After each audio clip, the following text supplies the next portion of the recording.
Hello everyone. Welcome to Sweetie Speaks official YouTube channel. Today's topic is bidirectional constraint. As the name specifies bidirectional, it means the constraints are accessed from both the directions. Let us understand this in detail. As I said, bidirectional means constraints are solved bidirectionally. Left hand side as well as right hand side. Both are considered while solving the constraints.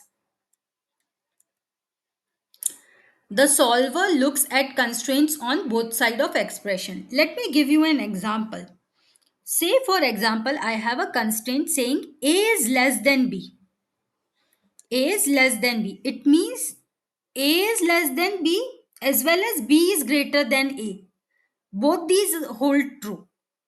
The constraint A is less than B is accessed both sides. A is less than B and B is greater than A. So even if you don't say what is the value of A exactly, but if you put a constraint on B, say I am saying B is less than 7. Another constraint B is less than 7 and the previous constraint was A is less than B. It means B is less than 7. It means B can take maximum value up till 6. And A is less than B. It means A will be less than 6. Even though I am not specifically saying A is less than 6, but because I have applied constraint to B and I have said A is less than B and B is less than 7, automatically the value of A is also restricted. This is what I mean by constraints are bidirectional. We are definitely going to see a code through which what I am saying right now is going to be clear. We will see the values, how they are getting generated. The next point is that all the constraints, whatever constraints you are specifying, all of them are active throughout the simulation. Until the simulation ends, all the constraints are active. All the constraints execute in parallel. It's not that one constraint will execute A less than B and after that B less than 7. No, all constraints execute in parallel and all of them hold true all the time. Throughout the simulation, all of the constraints should be followed.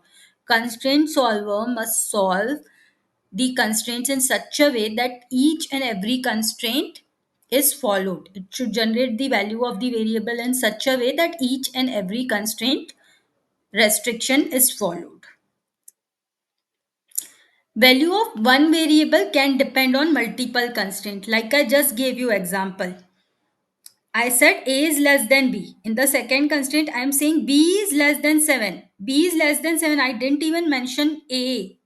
But since A was less than B, B is less than 7 also restricts the value of A.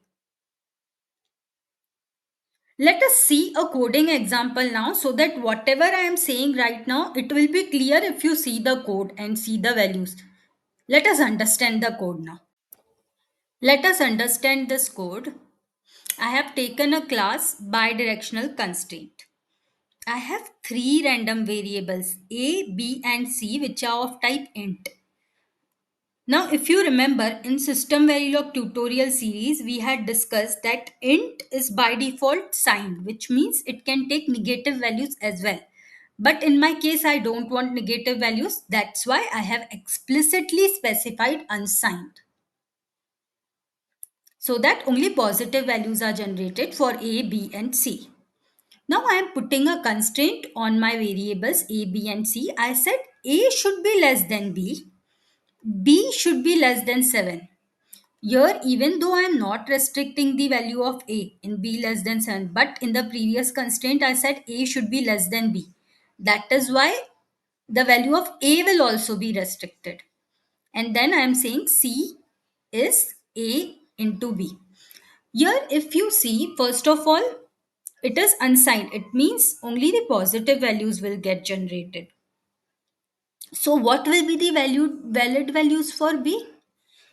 The valid values for B should be It can take value either 0, 1, 2, 3, 4, 5, 6, because it should be less than 7. Now, since I said A should be less than B, B can take values only up till 6, but A can take values only up till 5. So A can take 0, 1, 2, 3, 4, 5.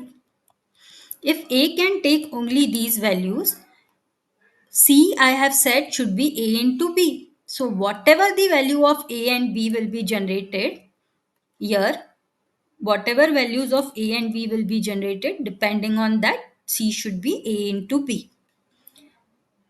Then I have a module to test this class where we are creating an object of class bidirectional constraint, and I am randomizing this bidirectional constraint 10 times, displaying the value of A, B and C.